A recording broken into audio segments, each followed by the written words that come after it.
two characteristics particularly mark the history of the English nation: the development of ordered characterability and the growth of its external dominion. Pound NSJTLC of these two sides of our national progress the history. Former usually fills the larger space in our minds. 1. Freedom. The textbooks we read chiefly treat the history of English institutions as the central thread of the narrative. In foreign countries it was, for a century, the element in our national life which most attracted admiration. Yet the same energy and self-reliance which gave birth to our self-government in borough, shire, and nation has had a further result besides a parliamentary constitution.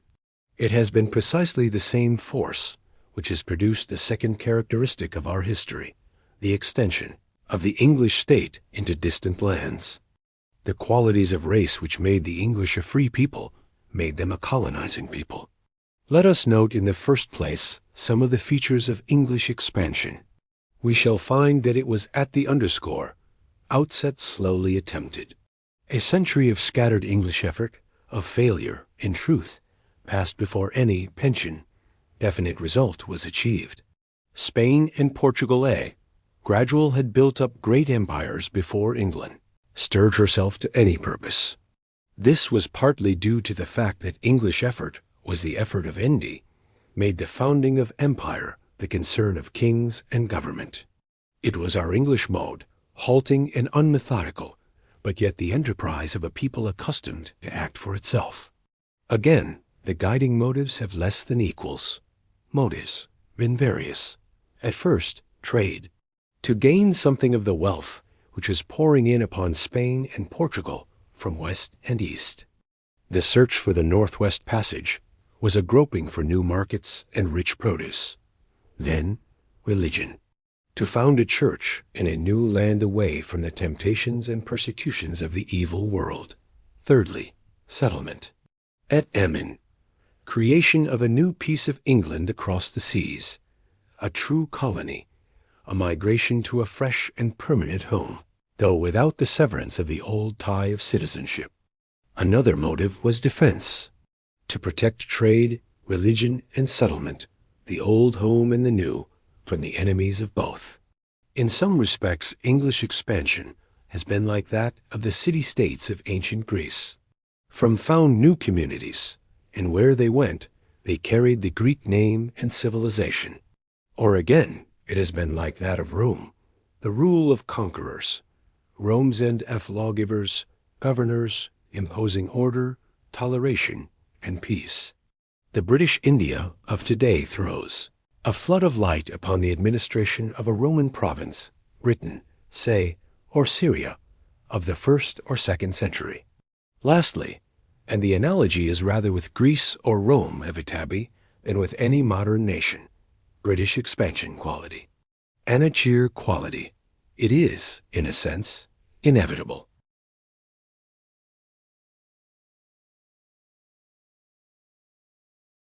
This may be due to race and its innate vigor, to geography, to maritime instinct, to permanent economic causes.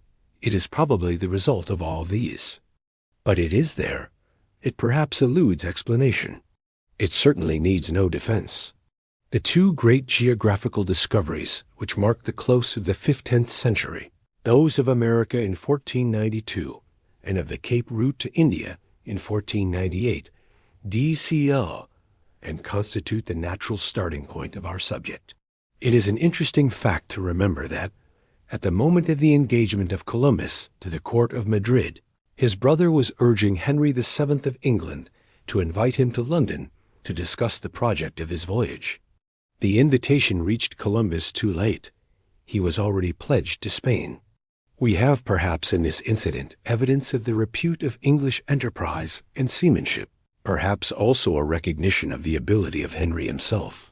It is untrue, however, to say that, but for an accident, America might have been from the outset English instead of Spanish. For England as a country was weak and poor. It was backward and isolated. It had no energy to spare for more than half a century to come for other tasks than those of repairing the waste of civil war, and of bringing herself abreast of European progress. England was still industrially dependent upon Flanders or Italy in several important respects. Her woolen cloths, the chief product of the country, were finished and dyed in Florence. The shipping in her ports was Italian or Flemish. Her bankers were foreigners. Her luxuries liked books, and not a few necessaries, as weapons were produced abroad. England had as yet no strong middle class of trained mercantile instinct, of capital and intelligence. In knowledge of affairs, inventiveness, elasticity, Englishmen were among the backward peoples of Western Europe. In geographical research and in maritime enterprise, the Portuguese and the Italians were in the front rank, and they were rivaled by the French and the Spaniards before English seamen learnt to venture into distant waters. The history of the Cabots illustrates the point. John Cabot, a Genoese by birth and a Venetian by the Cabots, Discover North residents, lived from time to time in Bristol, F.K., where his son Sebastian was probably born about 1477. To them was granted by Henry VII in 1497 the first patent for Western discovery, and under it father and son set sail to explore an Atlantic route to Cathay and Tartary. They were commissioned to sail with 5 ships under the royal flag and to set up the king's as banner as his officers. The profits of the voyage were to be their own, subject to a royalty of 1/5 to be paid to the crown. Bristol was named as their port of trade. We have no particulars of their journey. St. John's in Newfoundland was discovered by them on June 24th. Some information of the fisheries was brought back, and Cabot received a donation of £I from the privy purse. The following year saw a second voyage of John Cabot. He is supposed to have reached the American coasts about 67. Alat, and to have coasted as far south as the mouth of the Delaware in 380. There was no record of any exploration of the land or of anything in the nature of occupation, but the 2 voyages of John Cabot were regarded more than a century later as constituting the English claim to the American mainland by right of discovery. Nothing proves more conclusively the unfitness of England at that period for a policy of external growth than the neglect with which this most important discovery of the North American mainland was treated. We do not know the fate of John Cabot. Sebastian is not mentioned for nearly 20 years. He had returned to the service of Venice. There are allusions to voyages of other navigators in 1501 and subsequent years. In 1517, Sebastian Cabot was apparently in command of a venture to the coasts of South America, but no result followed. Henry VIII, in his earlier years, had like his father reasons of policy for not appearing as a rival of Spain in the Indies. In the 15th century, the right of the papacy toward legal title to newly discovered lands was disputed by no Christian power. Portugal had sought, for her African possessions, the sanction of successive popes. In 1493, Spain acquired the like security for the recent discoveries of Columbus. Pope Alexander VI in that year issued the famous bulls by which Spain was entitled to Alexander VI, hold all territories discovered by her situate 1I 493, 100 leagues west of the Cape Verde Isles and the Azores. Portugal promptly claimed an understanding with her neighbor as to their respective spheres.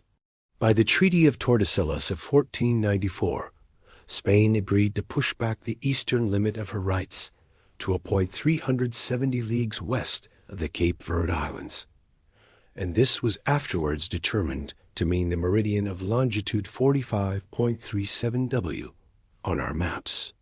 Thus it happened that Brazil, on its discovery in 1500, fell to Portugal, who could claim in America nothing further. She, of course, retained her African discoveries and was left to conquer the East undisturbed. Spain, in return, appropriated all that lay west of the line of partition. The 2 peninsular powers assumed the recognition, on the part of all good churchmen, of their right of possession of such regions of the globe as were at that date unoccupied by Christian peoples. But the French king, Francis I, treated the bulls with indifference, and ignored the Treaty of 1494, to which he was no party, founded upon them. Henry VII, by his patents to Cabot, showed that he did not regard such an agreement as the last word on the question. But apart from other reasons for acquiescence, he was busy in marrying his son to a Spanish princess, through whom some share of the wealth thus claimed might flow towards England. In Henry VIII, we are face to face with a son of the new E. He early gained a true conception of the position of England in Europe. One he rapid Sue, and the excess of Spain and Portugal in their respective JFREOSND. H. Spheres, the dominant influence of the Spanish house, his own special problems, dynastic and ecclesiastical, compelled him to caution in foreign affairs, and to the concentration of his energies upon national defense. The king proved himself, as will be shown, one of the true founders of English expansion as the creator of the Tudor navy. He encouraged shipbuilding and ship-owning. He was keenly interested in the fisheries in English and in distant waters, and in the seamanship of which they were then, as they have ever been, the best training school. From Southampton and Bristol ships built and owned in England began to find their way to the Baltic and the Levant. William Hawkins, a typical West Country trader, sailed to the Canaries, the Guinea coast, and even to Brazil. Henry and his minister Wolsey are found in correspondence with students of geography, and with adventurers such as De Prado, a citizen of London, who sailed from Plymouth to Labrador and Newfoundland. He encouraged the voyage of Hoare to Cape Breton in 1536, which, though futile in itself, deeply impressed contemporaries by the narrative of the perils of the North Atlantic. Still, in spite of the comparative failure of these early efforts, the taste for adventure was growing. Newfoundland fishing banks attracted yearly numbers of fishermen from the west of England, and journeys to the Barbary and Guinea coasts were probably more frequent than our scanty records imply. Before the middle of the century, motives of politics and Renu S. Irit Hei N were N0 longer an obstacle to discovery. Of enterprise, they indeed rather invited Englishmen to dispute 1540 to 1558, the Danes of Gain T2, the New World. The papal bulls were no longer resented, they were laughed at. Moreover, the printing press was now applied to the production of maps and charts. In Antwerp, Bruges and Dieppe were published those remarkable early efforts in cartography, which stimulated navigation in English seacoast towns. What Prince Henry the Navigator had done a century earlier, and what Hakluyt was to do nearly a century later, the great map-makers, Mercator, Ortelius, and their school, did now in the first part of 1/6th century in creating a thirst for maritime adventure. The secrecy of ocean routes could no longer be maintained. In England, Thomas Cromwell, following Henry VII, carried legislation directed to encouraging foreign trade in English ships. Under his master's immediate impulse, the English navy was admitted to be the strongest afloat. An mercantile marine was in existence and increasing. In building and rigging ships, we were not behind the Flemings and the Italians. A new aristocracy had arisen, men of practical aims and ready to join the traders of London and Bristol in enterprises which promised both profit and adventure.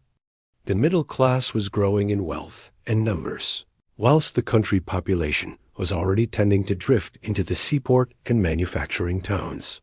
A new generation had sprung up, ignorant of civil war, proud of national independence in church and state, with higher tastes and wider knowledge, and unwilling to lag behind the rest of Western Europe in wealth or repute. Thus, although beyond the patent of the Cabots, no definite step in the expansion of England is recorded up to the year 1550, we see the nation preparing rapidly for its future task. The chief centers of this new spirit of enterprise, as we should expect, were the southern and western seaboard towns from London to Bristol, and in the middle years of the 16th century it was directed principally to the Levant, the Guinea coast, and the northeast of Europe, where it was attempted to open up a route hitherto untried to India and China, for Southampton was losing its traditional import trade via Italy in eastern productions, now handled by the Portuguese by way of the Cape. Antwerp, Catholic and Spanish, was now the center of the distributing trade in Eastern and continental produce. Moreover, the treasure, poured in increasing volume from Mexico into Cadiz, was fast becoming a peril to Europe, as Protestantism was destined soon to discover. Thus public and private motives alike combined to push English merchant venturers and their supporters into activity. In 1549, Sebastian Cabot, the patriarchal figure of the new generation of seamen, was created Grand Pilot of England. Under his presidency, a company of Russ Siagi 553, Discovery was formed to explore a northeast passage to China. Merchants of London and men of position were his colleagues, and the famous journey organized by Cabot in 1553, when Sir Hugh Willoughby perished, was so far successful that Richard Chancellor, his comrade, reached Moscow via Archangel, and in a sense discovered Russia to Western Europe. Next year, the company received a royal charter addressed to the Marquis of Winchester and other merchant adventurers for the discovery of lands unknown and not before frequented. The Russian journeys were extended to the Caspian and even to Persia, and the Muscovy Company, which in Elizabeth's reign continued to develop the trade thus opened, was a model of underscore. Many similar ventures to Africa and the Levant. Ready for aid, the farther east, however, was to remain long venture, 1558, untouched. And in the west, Cabot's prior discovery had only led to an increasing share in the Newfoundland fishing. At the time of Elizabeth's accession, we see that the way of expansion was but prepared, but certain facts are already significant. The spirit of adventure is born, and with it some experience in distant navigation. Merchants and gentry have begun to combine their capital and enterprise, with encouragement from the crown. The state itself, however, attempts nothing. All is left to the initiative of the individual. Statesmen recognize rights of occupation in distant seas, but ignore vague claims, whether supported by pope or king, not so confirmed. And there is also that reluctance to quarrel with Spain, which marked English policy till 1588. In short, the elements of a new policy are all ready, and await the opportunity which in the critical state of English relations abroad cannot be long delayed. Not until the reign of Elizabeth did the full force of the Renaissance make itself felt in England. Rapid the Eliza, as the progress of the country had been since Bethenage Bosworth Field, England still lagged behind time growth of France, Spain, and the Low Countries. Hence Angla. We were, as a people, late in absorbing those new influences which, derived in the main from Italy, were rapidly developing the modern life of Western Europe. The classical literary spirit, the new architecture, the desire for greater dignity and refinement of outward life. The wider interests in nature and in travel were blended with the master aims which animated Elizabethan England, the passionate zeal for national independence alike in church and state. Thus, in a very real sense, the reign of Elizabeth stands for a time of beginnings. It is the starting point of our modern history. In particular, the love of adventure and enterprise beyond the seas, the concept of England as a maritime nation, faintly realized in the first half of the century, becomes in the second a definite mark of the national temper. Our purpose is to trace the main stages in the growth of this new force in English history. And here at the outset one caution is needed. If there be any epoch in which the external growth of the English nation may be treated as a department of our history to be traced out and judged apart from the rest, this first epoch is certainly not one of them. In no reign are the different threads of English policy so closely interwoven. However, we may isolate, in order to lay stress upon, the element of expansion in Elizabethan England. Such study will be wholly misleading unless we bear constantly in mind the religious, the dynastic, the continental, even the personal, factors which make up the complex whole of the policy of the reign. The beginnings of the empire were in part sought unconsciously, in part were the result of deliberate action. But in neither case were they brought about independently of the main current of affairs. Within a very short time of Elizabeth's accession, the Hard facts with which English policy had to off Queen reckon during the next 25 years were already manifest. The Catholic Church had addressed itself formally to the task of recovering the ground lost to it by the Reformation, notably in England. The Counter-Reformation had begun. The papal chair was filled by men profoundly devoted to the cause of the Church. The Jesuit order had secured the leading voice in its policy. 2. Spain was now identified with the political power of Rome, whose obedient and ruthless servant she was henceforth, both in the Old World and the New. Catholicism in English eyes wore for a time the cast of Spanish fanaticism and Spanish cruelty. 3. It was clear that in France, in spite of a deep religious cleavage in the nation, the government in Paris were already irrevocably Catholic. Spain, backed by the wealth of the Indies, was about to put forth her whole energy to eradicate heresy in the Low Countries. 4. As we look back, such unauthorized warfare in English waters upon peaceful trading vessels, sheltered by a friendly flag, strikes us as utterly contrary to ideas of international right. The responsible ministers of the day, notably the greatest of them Cecil, probably felt so too. But we must not forget the outrages which called such passions into being. The conscience of men, even in that age, no longer sanctioned barbarities, such as the burning of Protestants in London or Oxford, or the torture of Huguenots or of English sailors by the Inquisition at Cadiz or Mexico. To the plain West Country mind, to hunt down all who had part or lot in inflicting such fiendish cruelties was a simple dictate of justice. The taste for sea-roving and harrying the Spaniard did not lapse with the death of Mary and the Femme, and the attitude of the persecution that had in the first instance of Elizabeth and Cecil, too, called it into play. Elizabeth, as we have seen, wards the core, dare not openly countenance action on the part Sayre's asterisk of her subjects, which might embroil her with Philip. But she had no desire to forbid enterprise, which was the outcome of patriotic feeling, and what was more important still, provided, without national cost, seamanship, and fleets. The Queen's navy was at this time falling steadily into decay, as Cecil admitted, and the Crown refused the means for building or for manning one. Yet both ships and sailors were likely to be badly needed. The minister, William Cecil, protested against this irregular warfare, partly because of its very irregularity, and partly as likely to embarrass his policy. But the Queen decided to ignore what she could with difficulty prevent. So, English and Huguenot corsairs swept the Channel and the Bay of Biscay. Tremaines, Stukelys, and Cobhams, scions of famous West Country homes, continued to spend their money in fitting out craft of 20 or 50 tons with cutlasses and guns and reckless men, only too glad to learn the art of using them. Fishermen abandoned their favorite grounds off Kinsale or in the Iceland seas and took to the more profitable trade of piracy. And throughout the West, from Bideford round to Exmouth, the sea dog's life was the envy of every young fellow of spirit.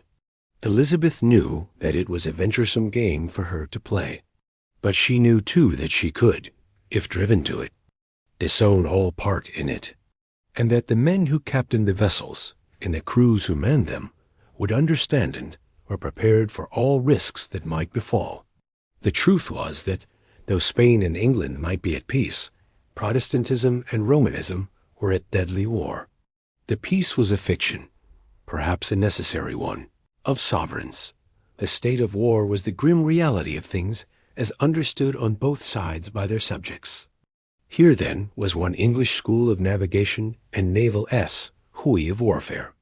A hard school, but in many ways a most nigh seaman efficient one. We noticed the small size of the craft employed, the skill and intrepidity with which they were handled in very difficult waters, the reckless daring with which their captains attacked ships 5 times their size. They carried small cannon of no great range, but served with ever-increasing accuracy. Yet in spite of the growing power of artillery, their main endeavor at this period was still to grapple and board the enemy and finish the struggle on deck. Skill to build, rig, and equip the best type of fighting ship was swiftly learnt in the busy shipyards of the sheltered creeks and tideways of southwest coasts. But there were venturers of another type. At the time of Elizabeth's accession, William Hawkins of the Indies, the Plymouth had handed on his business to his S62 PA2 sons, greater than F, whom John was the younger. Though related to more than one Devonshire family, whose younger members were busy privateering in the Channel, John Hawkins held aloof and was engaged in sober trade, which carried him as far south as the Canaries, where he established friendly relations with the Spanish settlers and merchants. He had himself no quarrel at this time with the Inquisition. He avoided politics, and it was enough for him that Elizabeth and Philip were at peace. No doubt he is a type of many staid respectable merchants of Bristol, London, and Southampton, who, whilst casting envious looks upon the new Spanish monopoly, desired nothing more than opportunity of peaceful trade with the new continents lately revealed to view. John Hawkins, now in confidential relations with the Admiralty, was the first to feel his way into the new field of mercantile venture. For by his good and upright dealing, being grown in love and favor with the people of the Canaries, he gained much knowledge from them of the West Indies. Amongst other things he learnt that Negroes were very good merchandise in Hispaniola, Haiti, and that store of Negroes might easily be had upon the coast of Guinea. He resolved to try the experiment of a cargo, and found several leading London merchants very willing to become adventurers in the transaction. 3 ships were provided of 120, 140 tons burden, carrying 100 men in all. He sailed in October, 1562, voyage, Fry 5-6 found good hunting ground in Sierra Leone, where he captured or bought 300 Negroes. With this freight he made direct for San Domingo, thus boldly defying the Spanish monopoly of the West. Here he found the settlers not backward in trading for his illicit merchandise. But he stood always upon his guard, trusting the Spaniard no further than that, by his own strength, he was able to master them. Touching at 3 ports in the island, he returned to England, after an absence of nearly a year, his cargo all disposed of in exchange for hides, sugar, ginger, and a few pearls. The venture had proved commercially a great success. There had been apparently no difficulty in trading, no fighting, and, we may add, no sign of any scruples as to the nature of the traffic. The ease and profits of the voyage kindled the imagination of the London traders as its boldness startled the Spanish officials. In the following year, 1564, a second venture on a much larger scale was sent out, Hawkins commanding a ship of 700 tons with 3 smaller craft and a voyage, complement of 170 men. The month of January was spent in hunting Negroes in the region of Sierra Leone, where Hawkins apparently could hardly have been surprised to find himself received with suspicion, which quickly became treachery and hostility. The Atlantic voyage, lasting 48 days, was attended by something of the horrors which formed a terrible feature of the Middle Passage throughout the history of the slave trade. Hawkins, touching Dominico on March 9th, now passed to the mainland west of the Orinoco, but he encountered a strict refusal on the part of Spanish officials of permission to trade. He was regarded as a dangerous intruder, for the Spaniard with perfectly sound instinct detected peril to the sanctity of their great Western preserves if English vessels were allowed to penetrate them with impunity. So the order had gone forth that no man should traffic with us, but should resist us with all the force they could. But Hawkins, with his cargo of slaves sickly and dying, and his own crew diminishing from stress of climate, was, though against his will, forced to use threats. He knew that the settlers were ready to barter, and he was strong enough to hold his own, provided fresh food and water could be had, and in the end he gained his point. But he took with him from Spanish seas that which was more valuable than hides or pearls. For coasting along the mainland, in the direction of Panama, then crossing to Jamaica, San Domingo, and Cuba, he had ample opportunity of spying out the wealth of this tropical world and its unprotected state. He found it though appropriated, largely unoccupied, and he had learnt that though peaceable trade would not be allowed, some show of force backed by English determination might produce speedy and profitable results. But we should note that on this voyage Hawkins uniformly appeals to the friendship between his sovereign and the Spanish king. He asks only for the same freedom to trade that was conceded to English ships in Spain and Flanders. He never actually proceeds to hostilities, and succeeds, though less easily than before, in transacting business with great profit to the venturers of the said voyage, as also to the whole realm in bringing home both gold, silver, pearls, and other jewels great store. The homeward voyage was made by the coast of Florida, thought to be an island, where he relieved the struggling French settlement, hard pressed by Indians, but found no Spaniards. The fertility of the soil made a strong impression, and we already find the suggestion of pastoral settlement. Driven northwards by gales, the fleet reached the fishing grounds off Newfoundland and arrived at Padstow on the 20th of September, 1565. The third voyage of the year 1567 was planned on a larger scale. There were now 5 ships, 2 of which were Queen's ships, hired out for the occasion. Voyage A 567 and another was under command of Francis Drake, a cousin of John Hawkins, who had already in the previous year penetrated the Indian seas on his own account. Hawkins himself invested some equivalent of £15,000 of our money in the venture, which had, as the 2 previous ones, an exclusively commercial object, notwithstanding the presence of the 2 ships lent from the Royal Navy.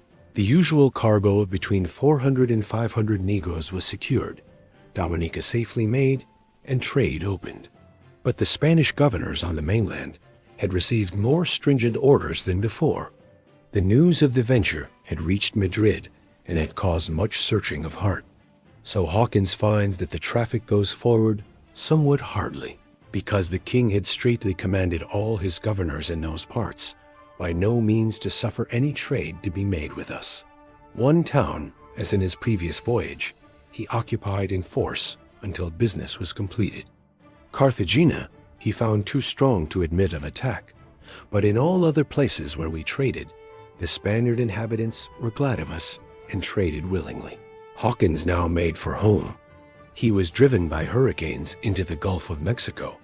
Entering the Spanish harbor of San Juan de Lua, he begged leave, as friends to King Philip, to trade for provisions and to refit for the Atlantic voyage. There is no reason to doubt that Hawkins meant peace, but unluckily a strong Spanish fleet of war appeared off the natural breakwater which encloses the port. To secure his own safety, Hawkins insisted on a written agreement to the effect that his weak and battered ships should be allowed free egress.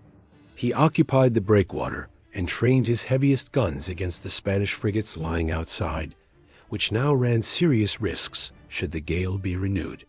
The agreement was made and signed. The Spanish commander broke his word. His heavy frigates bore down on the English vessels lying moored in easy security. 2 only of the 5 escaped to sea, with a loss all a large part of their crews. But the fight had been severe, and they were not further pursued. In the end, Hawkins reached England, but he had been obliged to set ashore of his crew to avoid starvation on the homeward voyage. Of these, the survivors ultimately fell into the hands of the Spaniard. The Inquisition took cognizance of them. Some were executed, and others lingered in prisons in Mexico and in Seville. So ended the last attempt at trading in the Indies by English merchant captains under the guise of friends of King Philip. The feelings with which we regard these voyages of Hawkins, important historically as they are, cannot trade. *D. Affected by the immediate object with which they were undertaken. Hawkins is the founder of the English traffic in Negro slaves. African slavery had for nearly 50 years formed part of the Spanish West Indian system, and in its origin, the importation of Negro labor had received the active support of such a man as Las Casas, the earnest advocate of the interests of the native races of Spanish America. Negro slavery was advocated partly as a means of preserving the Indian race by the substitution for their labor of the strength of a far more vigorous stock, partly as a means of civilizing the Negro himself, who was in his native home, a helpless victim of bloodthirsty tyranny and superstition. The Spanish government endeavored to regulate the trade and to impose conditions upon the planters in the interest of their human chattels. The state licensed such traffic. The Catholic Church approved it. Public opinion raised no voice against it. The Elizabethan Protestant, finding no commandment against slavery in the Bible, did not stop to consider the abstract question of the humanity of the practice, and it is perfectly evident from the narratives of his voyages that no twinge of moral compunction in the matter ever touched the conscience of John Hawkins. The voyages of Hawkins brought the Spanish Empire of the West for the first time within the sphere of Eng Nadur of Aish policy. The chief characteristics of this Spanish Coyo dominion were already settled, though its widest limits were not yet reached. Spanish settlement differed so materially from colonization of the English type that it is instructive to draw attention to its chief features. The heroic age of conquest which followed the discoveries of Columbus had passed away. With undisputed occupation, the peculiar defects of the colonial system of Spain soon showed themselves. In the first place, her possessions were really dependencies rather than true colonies, in that they contained a large native population of various grades of civilization, governed entirely in the interests of the conquering race, which appropriated all the land and mineral wealth to its own purposes. These dependencies had been for the most part easily won. They were here, and they're extremely rich in precious metals. Valuable products such as tobacco, spices, sugar, and ginger were grown by aid of slave labor. Again, large estates of rich land enabled the planter to amass, in a few years, a fortune which was carried home to be enjoyed in Europe. For there was little desire for permanent settlement, nor was the material present which could create a vigorous new Spain. The Spaniard of the Indies quickly degenerated alike in character and physical energy. The cruelty, luxury, and vice which Italy had developed in the Spanish nature marked also the slave-owning settler in the western seas. The tyranny of the officials, the persecuting spirit of the church, the narrow monopoly of trade, the semi-feudal relations of classes were transferred from European Spain to the New World. The hand of the state was everywhere. Freedom of thought and action, individual enterprise in trade or discovery, were repressed or discouraged. It is most significant that the Spanish colonial empire never produced a Spanish mercantile marine. The production of precious metals was the monopoly of the government of Madrid, which kept a close control of the entire traffic between the Indies and the mother country through the House of Commerce or Contractation House at Seville. The doctrine that a foreign plantation and a colonial empire exists solely for the profit of the parent state was once for all impressed upon the Latin peoples of Europe by the example of Spain. The Indies were administered under 4 governments, of which that of Tierra Firme, or the South American mainland, the Spanish Main of the Elizabethan narratives, and that of Peruana, with its rich silver mines of the Andes, were the most important. To each governor were sent, as we have seen, urgent instructions to preserve the Indo-Spanish seas from European intrusion, and that trade with all foreign ships should be rigorously forbidden to the settlers, so that it became clearly understood in England that the Spaniards account all other nations for pirates, rovers, and thieves that visit any heathen coast that they have once sailed by or looked on. But although French privateers had sacked Havana with ease in 1553, and Hawkins had, 10 years later, shown what one daring captain could attempt, no precautions had yet been taken to defend this astounding monopoly by adequate force. After the disastrous ending of Hawkins' last voyage, it 3 types became manifest that English enterprise in the Ophad-ventures western seas was about to enter upon a new Hawkins R and calmer phase. It was evident that a peaceful trade with CMI methods, 5 Spanish settlements, was henceforth rigorously closed to English merchants and captains in Hawkins, in spite of the miserable traffic in which he was engaged stands for the attempt to extend the trade between England and Spain upon ordinary commercial methods. Both government officials and city merchants could acknowledge Hawkins and support him without scruple. But the exclusive colonial system of Spain, intent only upon securing to herself the sources of her newly found treasure, and b. the activity of the Inquisition, bent upon debarring heretics from the New World, definitely closed the West to the free commerce of Europe. English adventurers, then, were from this time confronted by three possible alternatives.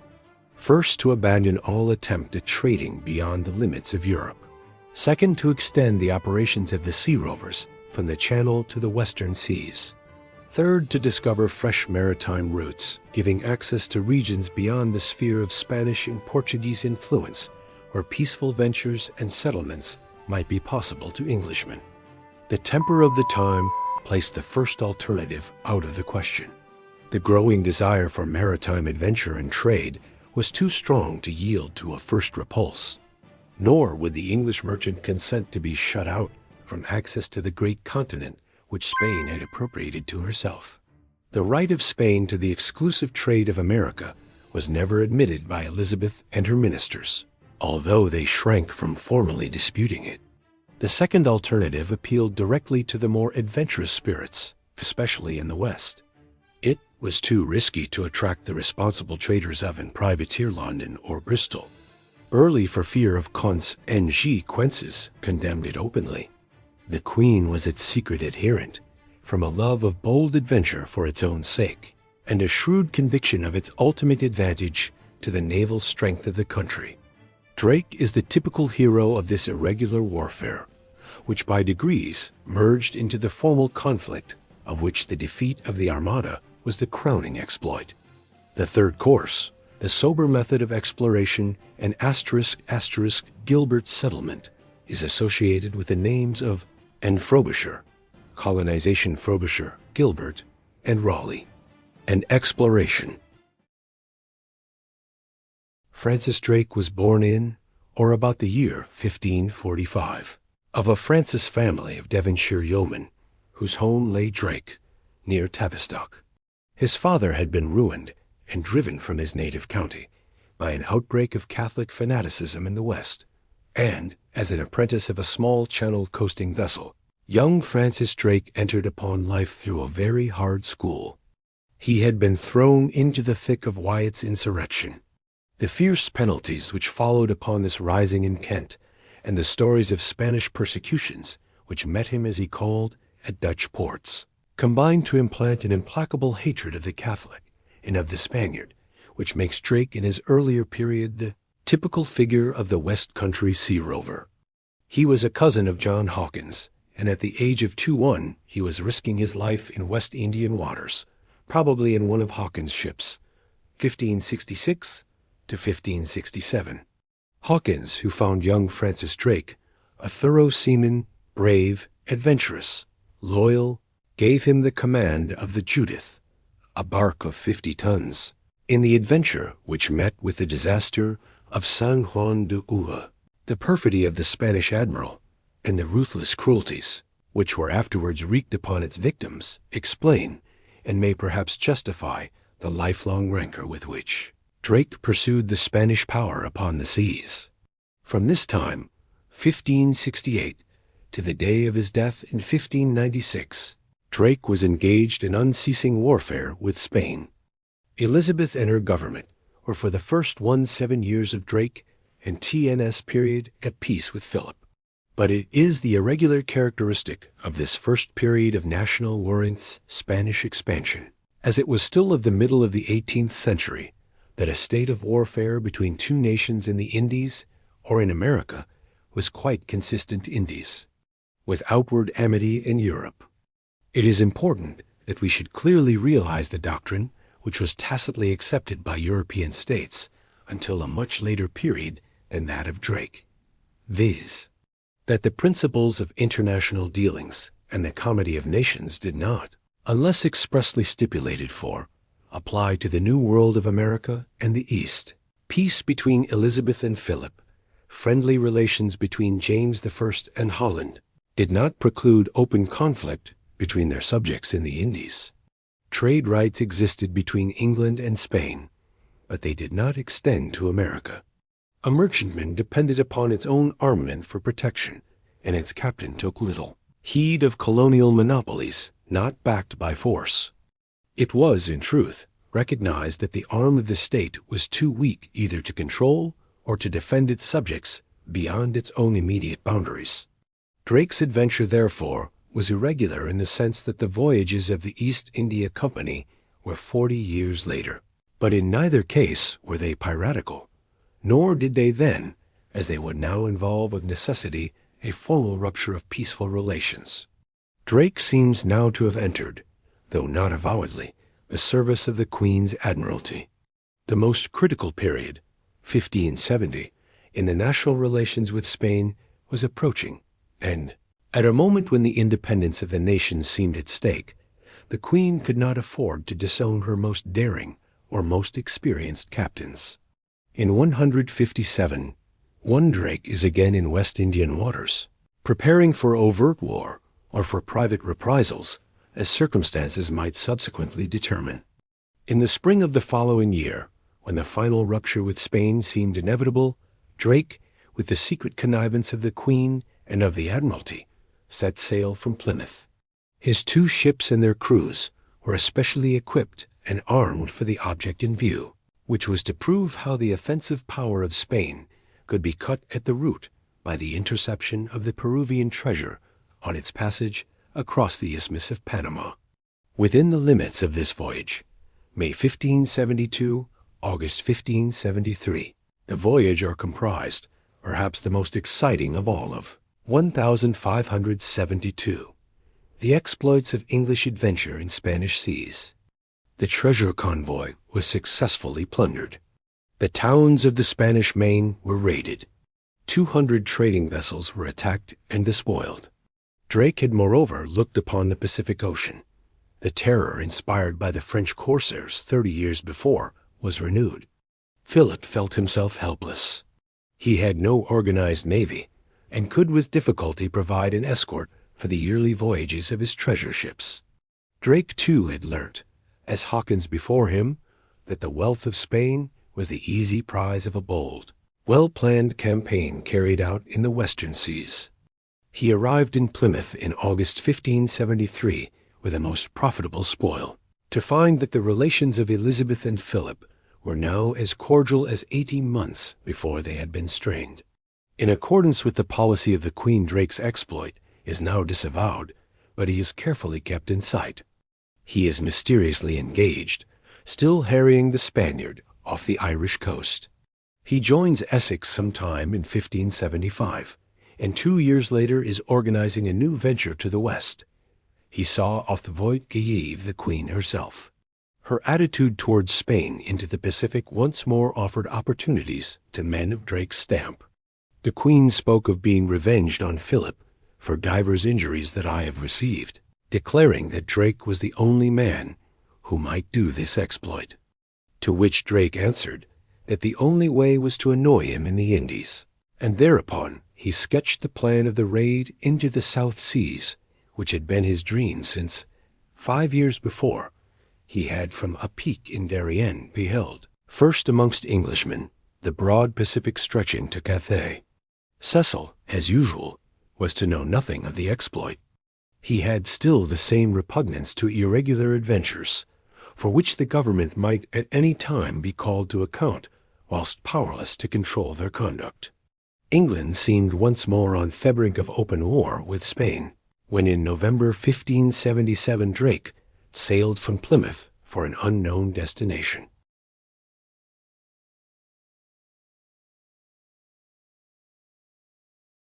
No word was received from him until his ship anchored off Plymouth Bay on September 26, 1580.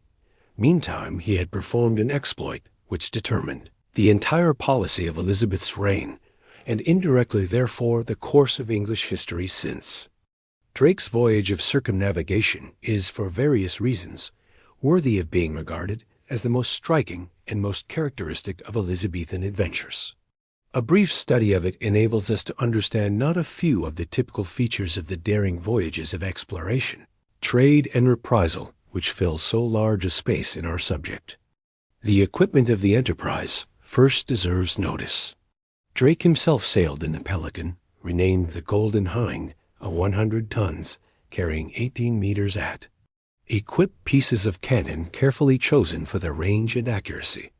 With him sailed a galleass of 80 tons, a bark of 30 tons, a store ship of 50 tons, and the Benedict, a small pinnace of 15 tons, all armed with artillery. The crews, trained to arms, numbered 150. Drake was accompanied in his own ship by some 15 gentlemen cadets, who joined him to gain experience and from love of adventure. Amongst them was one Thomas Doughty, whom Drake was brought to suspect of incitement to mutiny and of treachery, and ultimately to try and execute on the high seas. Doughty's conduct seems to have implicated some great personage at home, possibly Burleigh, who may well have desired to prevent Drake from provoking Spain by an organized Corsair raid and have taken secret means to thwart the expedition. The seriousness of Drake's purpose is further proved by the provision that was made for the repair and refitting of the ships in remote seas, by the supply of small arms and weapons suitable for boarding an enemy S-ship or for landing parties in force, and by the dignity and state with which Drake, as the commander of an expedition under what was practically royal sanction, surrounded himself on board. Drake's object was twofold. In the first place, he was determined to penetrate into that Pacific Sea Jacks, KSB, which was maintained by the Spaniards as their own exclusive waters. The route by the Strait of Magellan had proved so perilous to navigators that it had come to be regarded as impracticable. Spain felt herself absolutely secure in the possession of the coastline from Mexico to Chile, without the need of guarding it by one single ship of war. Into this mare clausum closed waters, Drake had, since his glimpse of it from Darien, been bent upon penetrating, for there, as he had learnt, could the sinews of the Spanish power be most surely cut asunder. And this view he had urged upon Elizabeth and her ministers. But beyond this, we find him already contemplating a more statesmanlike view of acquiring in the Queen's name fresh territories in the regions north of the Spanish settlements. Drake is no longer merely the reckless captain satisfied to plunder and harass his old enemy, the Spaniard of the Inquisition. He is henceforth the clear-sighted exponent of a new policy of national expansion.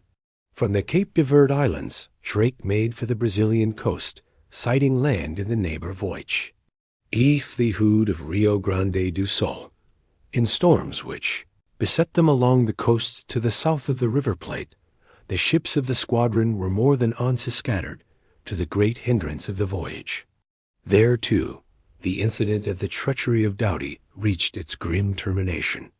On August 20th, 1578, they sighted the straits. On the 24th, landing upon the largest island in the passage, Drake solemnly proclaimed it English territory in the name of the Queen. After a most dangerous navigation open water was reached on September 10th, and Drake had realized his vow. Then occurred the greatest disaster of the voyage.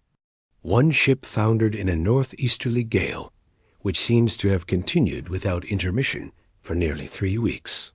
The Elizabeth, Drake's second vessel, was driven back upon the straits and, not sighting the Golden Hind, ultimately sailed home across the Atlantic.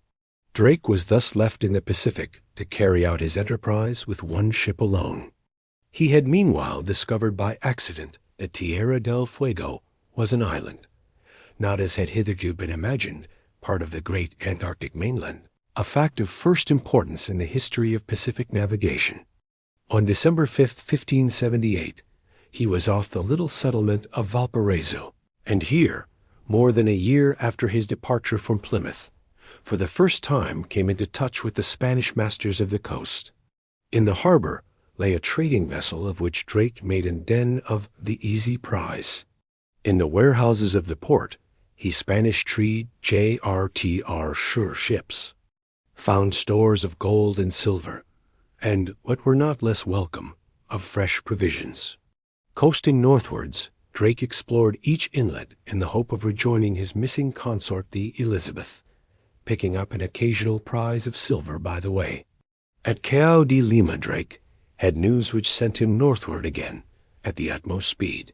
The great treasure ship of the Pacific had sailed a fortnight before with the yearly produce of the Peruvian province. Heavily laden, practically unarmed, neither built nor rigged for speed, Drake counted upon overhauling her before she could reach Panama, where,